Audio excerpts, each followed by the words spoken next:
You say sorry before you even know what you're apologizing for. Someone bumps into you and you're the one who apologizes. The waiter brings the wrong order and you soften your voice before correcting it.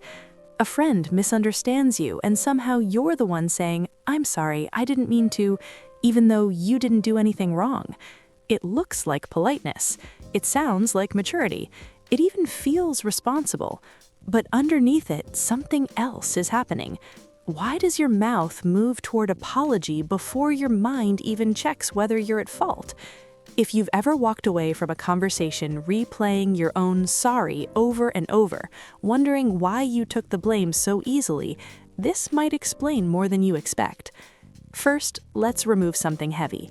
You are not weak. You are not manipulative. You are not broken. Your brain is not trying to sabotage you. It's trying to protect you. Apologizing when it's not your fault makes psychological sense. It's not random, it's not dramatic, it's not a personality defect. It's a pattern formed for a reason, and somewhere in your past, that pattern probably worked. When someone apologizes quickly and reflexively, it usually shows up in very specific moments.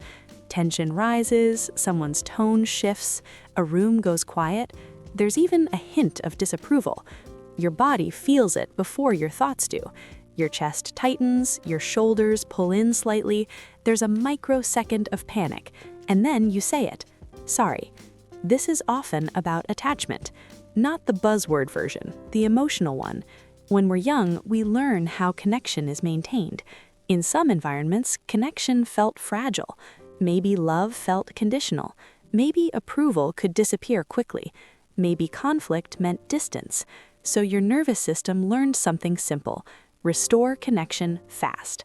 Apology became a bridge. Even if you weren't wrong, saying sorry reduced the risk of disconnection. It softened the other person. It kept the bond intact. As a child, that adaptation can be brilliant. It keeps peace. It keeps closeness. It keeps you safe. But adulthood doesn't always require the same strategy. Your body just hasn't updated the rulebook yet. That's why at work, when your manager sounds slightly irritated, you rush to apologize before even assessing the situation. It's not about guilt, it's about stability. Your nervous system equates harmony with safety, and apology restores harmony quickly. There's another layer. Some people grow up in environments where emotions were unpredictable. A parent's mood could shift without warning. A caregiver might withdraw affection when stressed. Maybe conflict escalated fast. In unpredictable emotional climates, children become hyper-aware. They scan faces, they monitor tone, they anticipate shifts. Over time, this scanning becomes automatic. If you sense even the slightest ripple of tension now, your brain reacts like it's urgent. Apologizing becomes a way to control the emotional temperature of the room. It's not submission, it's regulation. You lower the intensity before it rises. You smooth things out before they become unstable. And because you're good at it, people often describe you as easygoing, considerate, mature. What they don't see is the quiet effort happening underneath. Sometimes this pattern connects to internalized expectations. Maybe you were the good one, the responsible one, the peacemaker. When something went wrong, you stepped in emotionally, even if you didn't cause it. That identity sticks. At 10 years old, it might have looked like taking the blame so your siblings wouldn't get in trouble. At 15, it might have meant apologizing first to avoid arguments. At 22, it might look like saying sorry in relationships to prevent someone from pulling away.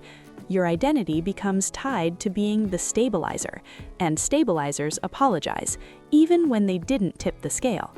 But here's the part nobody talks about. Sometimes apologizing isn't about the other person at all. It's about shame. Not dramatic shame, not the kind that shouts, the quiet kind, the background hum. If you grew up feeling too much or not enough, you might carry a subtle assumption that you are slightly wrong by default. Not in a conscious way, just a faint emotional posture. So when something goes wrong around you, your brain reaches for the familiar explanation. It must be me. Saying sorry relieves that internal tension. It resolves the discomfort of uncertainty. If it's your fault, at least it's contained. Uncertainty feels more threatening than blame. Blame is concrete. It gives your brain a clear narrative. I did this, I can fix it. But uncertainty, though, that's destabilizing. So apology becomes a cognitive shortcut. It reduces mental load. It simplifies complex emotional situations into something manageable. There's also avoidance hiding in plain sight. Conflict requires energy. It requires clarity. It requires the willingness to stand in discomfort while someone else is upset. If your nervous system equates raised voices or disapproval with danger, avoiding conflict becomes self-preservation. Apologizing is fast, efficient, low cost. It ends conversations quickly. It keeps the peace. But peace isn't the same as safety. Sometimes it's just silence. And here's where it gets interesting. Your brain doesn't actually care about being right. It cares about predictability. When you apologize, you control the narrative. You decide how the interaction moves forward. You reduce unpredictability. Even if the apology isn't deserved, it creates structure. There's relief in that. Think about how often you replay conversations afterward. You might question whether you over-apologized. You might feel slightly frustrated at yourself.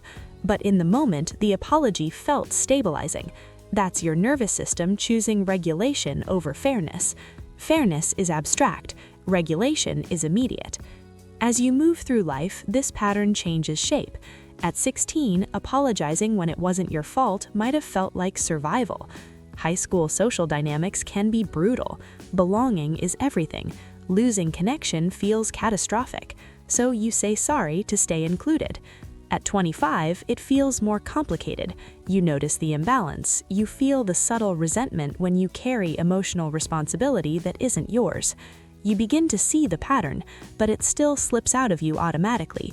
You start wondering why you feel tired after conversations. At 40, it can feel different again.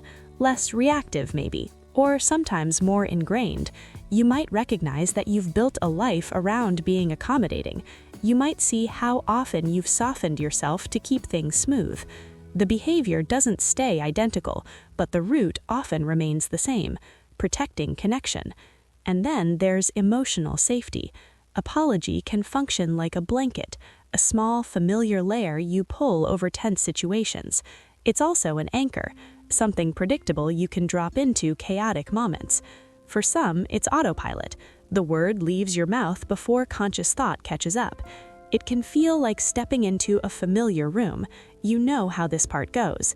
You know how to perform it. You know how to exit safely. It's also a shield. If you say sorry first, you're less likely to be attacked.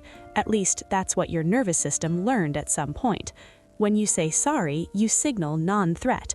You lower yourself emotionally so no one feels challenged. In certain environments, that was wise. In adult relationships, it can become invisible labor. But again, it started as intelligence. There's something else happening underneath all of this: identity protection. If you see yourself as kind, considerate, mature, apologizing reinforces that identity. Even if you're not wrong, you align with your self-image, and humans protect identity fiercely. So even when it costs you a little internally, it preserves something stable externally. You remain the calm one, the reasonable one, the emotionally intelligent one. There's comfort in that.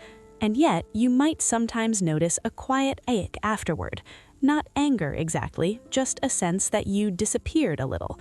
That feeling isn't weakness, it's awareness. Awareness that you took on weight that wasn't yours. But awareness doesn't erase the original programming, because at the core of this pattern is a simple equation your brain learned early. Connection equals safety. Conflict risks disconnection. Apology reduces conflict. Therefore, apology increases safety. Your brain loves equations like that. They're efficient, and they're hard to uninstall. If you look closely, you'll notice that you don't apologize the same way to everyone. With some people, you feel relaxed. You don't rush to say sorry. You can sit in disagreement without panic. With others, your reflex returns instantly. That difference reveals something important. It's not that you are inherently overly apologetic. It's that certain dynamics activate older parts of you. Power imbalances, emotional unpredictability, subtle criticism, withdrawal. Your nervous system reads these cues quickly.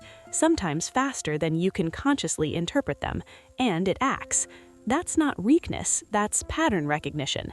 The part of you that apologizes easily is usually the part that once carried responsibility too early. Maybe you mediated adult arguments as a child. Maybe you sensed when someone was stressed and adjusted yourself to accommodate them. You became skilled at emotional temperature control. It makes you empathetic, it makes you perceptive. It also makes you quick to self-blame, because if you can sense everything, you assume you can fix everything. But not all tension is yours to fix. Still, your brain doesn't sort that out in the moment. It just reaches for the familiar tool. Sorry. Sometimes people around you even appreciate this quality.